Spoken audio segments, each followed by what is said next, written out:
Hi, welcome to our channel. సినీ నటుడు Bandla గణేష్కు court 1 సంవత్సరం జైలు శిక్ష మరియు 95 లక్షల జరిమానా విధించినట్టు వార్తలు వచ్చాయి. దానికి గల కారణాలను సీనియర్ జర్నలిస్ట్ శ్రవణ్ కుమార్ గారిని అడిగి తెలుసుకుందాం. శ్రవణ్ కుమార్ గారు. Yes sir. బండ్ల గణేష్ ఎప్పుడు ఏదో ఒక వివాదాలు చేస్తుంటాడు, ఏదో ఒక సంచలనాల్లో ఉంటాడు. ఆయనకి జైలు శిక్ష మరియు జరిమానా పడినట్టు వార్తలు వచ్చాయి. అసలు దానికి గల కారణాలు ఏమిటి? బండ్ల గణేష్ మీరు అన్నట్టు ఎప్పుడు కూడా ఏదో ఒక వివాదంలో ఉండడం కానీ ఏదో ఒక చర్చల్లో ఉండడం, వైరల్ అవ్వడం అనేది ఆయనకి ఇష్టమా, లేదా వివాదాలు ఉన్న వైపు ఆయన వెళ్తాడా, ఆయన వివాదాలు లాక్కొస్తారో కానీ ఎప్పుడు ఏదో ఒక వైరల్ అవుతూనే ఉంటాడు.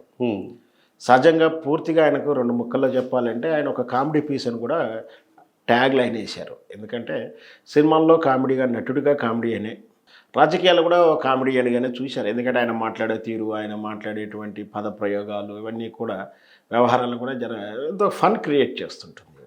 ఇంటర్వ్యూలు కూడా చూస్తే అక్కడ కూడా ఏదో కామెడీ ఉన్నట్టుగానే ఉంటుంది. ఆయన పర్సనల్ వ్యక్తిగత ప్రైవేట్ ఛానల్ చేసి ఇంటర్వ్యూలు చూస్తకుండా. కానీ నటుడిగా చూసినా, మామూలుగా ఇక్కడ రాజకీయవేత్త చూసినా ఒక మంచి కామెడీ పీస్గా కనపడతాడు. కానీ వ్యాపారం విషయంలో మాత్రం వెనుక చీటరు, ఫ్రాడెడు అని ఒక అపవాదు ఉంది ఈయన మీద. అంటే అక్కడ జోకరు, ఇక్కడ లోఫరా అన్న ఇప్పుడు నడుస్తుంది చర్చ. ఎందుకు అంటే ఈయన ఎప్పుడు వివాదంలోకి నెట్టబడుతున్నాడా, మరి ఈయన వివాదాలు చేస్తున్నారా వ్యాపార వ్యవహారాల్లో? వాస్తవానికి ఈయన చాలామందితోటి మంచి వ్యాపార సంబంధాలు ఉన్నాయి, వాళ్ళకు బినామీలుగా వ్యవహరిస్తారని కూడా చెప్తుంటాడు. అంటే బినామీలుగా వ్యవహరిస్తున్నట్టు మంచి నమ్మకస్తుడు అని కూడా చెప్పవచ్చు ఒక రకంగా. కానీ మరి వ్యాపార వ్యవహారాల్లో చాలాసార్లు ఈయన మీద వివాదాలు రావడం అనేది వింటున్నాం. గతంలో సచిన్ జోష్ హీరో, ఈ సచిన్ జోష్ వ్యవహారంలో కూడా చాలా వివాదాస్పదమైంది. చాలా ఒకరు దూషించుకున్నారు, కోర్టు దాకా వెళ్ళారు, స్టేషన్ దాకా వెళ్ళారు. పెద్ద మనుషుల్లో, పెద్దోళ్ళ దగ్గర, పెద్ద నాయకుల దగ్గర సెటిల్మెంట్స్ అని ఒక వార్త, రౌడీల దగ్గరని, మాఫియా లీడర్ దగ్గరని రకరకాల వార్తలు. ఆ తర్వాత వింటే ఈ వక్కంతం వంశీ రైటరు టెంపర్ సినిమా విషయంలో కూడా ఆయనకు చెక్ బౌన్స్ అవ్వడం, కథా విషయంలో రచయితగా పనిచేసిన అతనుకు డబ్బులు ఇవ్వకపోవడంతో ఇక్కడ హైదరాబాద్లో కూడా కేసు అవ్వడం, అందులో కూడా ఆయనకు ఆ చెక్ బౌన్స్ విషయంలో జైలు శిక్ష పడింది. అప్పీల్కి వెళ్ళే అవకాశం ఉంటుంది కాబట్టి ఎమ్మటే అరెస్ట్ కాకుండా తను పైకోర్టుకి వెళ్ళడం జరిగింది. సేమ్ మళ్ళీ అదే ఉదంతం ఇప్పుడు ఇది ఒంగోలు కోర్టు ఇచ్చినటువంటి తీర్పు నిన్న. అంటే ఇక్కడ జట్టి వెంకటేశ్వరరావు గారు అని చెప్పేసి బండ్ల గణేష్కి అప్పు ఇచ్చడం జరిగిందట. దాని తాలూకు చెక్కు బౌన్స్ అయింది. దాని గురించి ఎన్నిసార్లు నిర్ణయించుకున్న ఆయన ఖాతరు చేయకపోవడాలు, ఈ విషయంతో చెక్ బౌన్స్ అయిన వ్యవహారాన్ని లీగల్గా ప్రొసీడ్ అవుతూ జట్టి వెంకటేశ్వర్లు గారు కోర్టును ఆశ్రయించడం జరిగింది.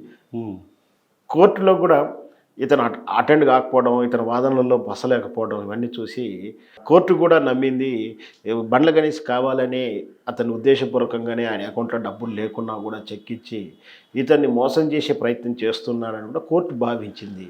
అక్కడ ఉన్నటువంటి ఎవిడెన్స్, అక్కడ ఉన్నటువంటి వాదనల ప్రకారం అయితే బండ్ల గణేష్ నిందితుడిగా పేర్కొంటే అమ్మటే 1 ఇయర్ జైలు శిక్ష విధిస్తుంది, పెనాల్టీ ఇచ్చింది.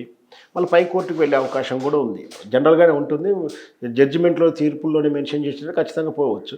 ఇమీడియట్లీ మళ్ళీ ఆయన బెయిల్ తీసుకుంటాడు. అలాంటి ఇప్పుడుగా బండ్లగానే అరెస్ట్ అయ్యే అవకాశాలు లేవు. కానీ ఈ వ్యవహారాన్ని ఇంకో కోణంలో చూడాలి. వాస్తవానికి ఈ యొక్క బండ్ల గణేష్ విషయంలో కాదు, ఈ తరహా చెక్ బౌన్సులు చేసేటువంటి, ఉద్దేశపూర్వకంగా చేసేటువంటి అది కూడా ఏంటంటే 500కు 1000 రూపాయలకే కాదు, మొత్తం మీద లక్షలాది రూపాయలకు పెద్ద డీల్స్, పెద్ద సెలబ్రిటీగా చెప్పుకోబడే వాళ్ళు, పెద్ద బడా వ్యాపారస్తులు, పెద్ద రాజకీయ నాయకులు కూడా పెద్ద అమౌంట్లు కూడా చెక్ బౌన్స్ చేస్తున్నారు. అది ఉద్దేశపూర్వకంగా చేస్తున్నారు. అంటే ఉదాహరణకు మీరు నేనున్నా అనుకోండి, మన దగ్గర వ్యాపార వ్యవహారాలు జరుగుతున్నప్పుడు మంచి జరిగిన రోజు మంచిగానే ఉంటుంది, లేదా అప్పు కోసమో దేనికోసమో మనం ఒప్పందం ప్రకారం చేసుకున్నప్పుడు ఆ ఒప్పందాలలో కానీ ఎక్కడ కానీ ఏదైనా ఇబ్బంది వచ్చినప్పుడు ఒప్పందం ఉల్లంఘన జరుగుతుంది. అప్పుడు డబ్బులు ఇవ్వడానికి కావాలని నిరాకరించడం, ఎదుటి వ్యక్తిని కావాలని నిరాకరించడం, లేదా అతనికి నష్టాన్ని చేయని ఉద్దేశంతో వీళ్ళు చెక్కును హానర్ చేయకపోవడాన్ని జరుగుతుంది. చెక్కు హానర్ చేయకపోతే ఖచ్చితంగా చట్ట ప్రకారం చెక్ బౌన్స్లు అవుతుంది, కేసు అవుతుంది, శిక్షార్హులు అవుతాము, జైలుకి వెళ్ళిన పరిస్థితి వస్తుందని తెలిసిన వాళ్ళు కూడా చేస్తున్నారంటే ఖచ్చితంగా చట్టం పట్ల గౌరవం లేకపోవడం, చట్టాన్ని తమ తుంగలో దొక్కుదాము, చట్టాన్ని మన చేతుల్లో తీసుకుందాము, చట్టం మమ్మల్ని ఏం చేయలేదు, చట్టంలో చాలా లొసగులు మాకు తెలుసు, వాటిని ఏ విధంగా మ్యానిపులేట్ చేయాలో మాకు తెలుసు అన్నకంటే అహంకారమైన ధోరణి, దురుద్దేశ ధోరణి, దౌర్జన్య ధోరణిలే కారణం. ఎందుకంటే ఇప్పుడు బండ్ల గణేష్ విషయం చూసుకుందాం. గతంలోనే సనత్న గారి కోర్టులో జరిగింది, హైకోర్టుకి వెళ్ళి ఏం జరిగింది, బాధితుని కింద న్యాయం జరగలేదు, డబ్బులు వెళ్ళలేదు, ఇంకొక కోర్టుకు పోతాడు, ఇంకొక పై కోర్టు పోతాడు, ఇంకో పై కోర్టు పోతాడు, ఇంకో పై కోర్టు పోతాడు, సమయాలపన చేస్తాడు, 5 ఏళ్ళు 10 ఏళ్ళు కాల్సి నడిపిస్తాడు.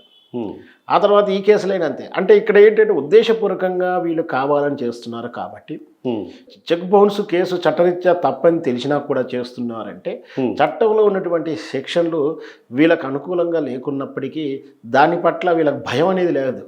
అంచేత ఇప్పుడు మనకు రావాల్సినటువంటి విధానం ఏంటంటే ఉద్దేశపూర్వకంగా చెక్కుని ఇచ్చడం, దాన్ని హానర్ చేయకపోవడాన్ని ఖచ్చితంగా ఇమిడియట్లీ కేసు అవుతూ వాళ్ళని ఈ విధంగా బెయిల్ తీసుకుని పైకోర్టుకు వెళ్లాల్సిన వెసులుబాటు కలిగించకుండా ముందు అరెస్ట్ చేసి జైల్లో ఉండి జైల్లో వేసిన తర్వాత అక్కడ నీకు న్యాయం హైకోర్టు న్యాయం ఇచ్చిన తర్వాత ఇక్కడ విడుదల చేసే సిస్టమ్ లాంటి సెక్షన్స్ వస్తే తప్పించి ఈ తరహా నేరాలు కానీ ఈ తరహా మోసాలు కానీ పునరావృతం కావు.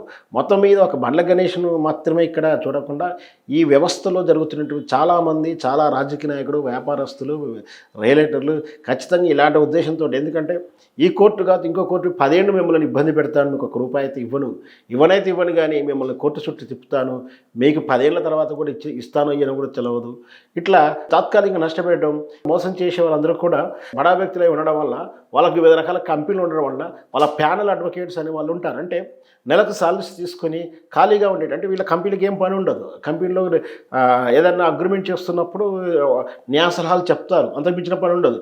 ఇట్లాంటి కేసులు పెట్టి వేధించడానికో ఖాళీగా ఉన్న వాళ్ళని ఇవి ఇట్లా వాడుకొని ఇట్లాంటి దొంగ కేసులు లేదా అలసత్వం కేసులను పెట్టి ఎదుటివారిని మోసం చేసే ఉద్దేశంతో చేసేవాళ్ళు ఎక్కువ ఉన్నారు. కాబట్టి ఖచ్చితంగా వీళ్ళకు బెయిల్ ఇవ్వకుండా జైల్లో ఉంచి విచారణ అయిన తర్వాతనే న్యాయం అనిపిస్తే అప్పుడు విడుదల చేసేటువంటి సెక్షన్ల రూపంలో కొత్తవి వస్తే తప్పించి ఇట్లాంటి నేరాలు మళ్ళీ పునరావృతం కావు.